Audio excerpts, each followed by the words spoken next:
आणि भाजपच्या गोटामधून एक मोठी बातमी आहे। आगामी विधानसभा निवडणुकीसाठी उमेदवार निवडण्याचे सर्वाधिकार देवेंद्र फडणवीस यांना देण्यात आलेले आहेत। महाराष्ट्र भाजपच्या कोर कमिटीची काल मुंबईमध्ये एक महत्त्वाची बैठक पार पडली आहे आणि या बैठकीमध्ये हा निर्णय घेण्यात आलेला आहे। दुसरी महत्त्वाची बाब म्हणजे महाराष्ट्रामध्ये भाजपने 150 पेक्षा जास्त जागा लढवाव्यात असं मत भाजपच्या वरिष्ठ नेत्यांनी व्यक्त केलंय। मात्र शिंदेंची शिवसेना आणि अजित पवारांची राष्ट्रवादी सोबत असताना एकटा भाजप 150 जागा कसा काय लढवेल हा देखील महत्त्वाचा प्रश्न आहे।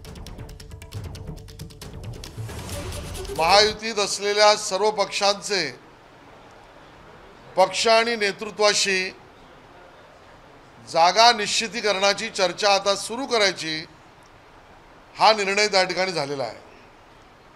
आणि म्हणून आता बैठकीमध्ये आमच्या जास्त वेळ न दवडता महायुतीतल्या आमच्या सर्व मित्रपक्षांबरोबर बैठका होतातच आहेत, पण विधानसभेच्या जागा निश्चितीकरणाचा फॉर्म्युला, निकष, जिंकण्याचं नियोजन आणि त्या आधारावर जागांचं वाटप, जागांची निश्चिती हा कार्यक्रम सुद्धा त्या ठिकाणी ठरलाय आणि त्याची सुरुवात माननीय देवेंद्रजींच्या नेतृत्वात त्यांना संपूर्ण अधिकार देऊन सुरू करण्याची भूमिका पक्षाने स्पष्ट केली आहे।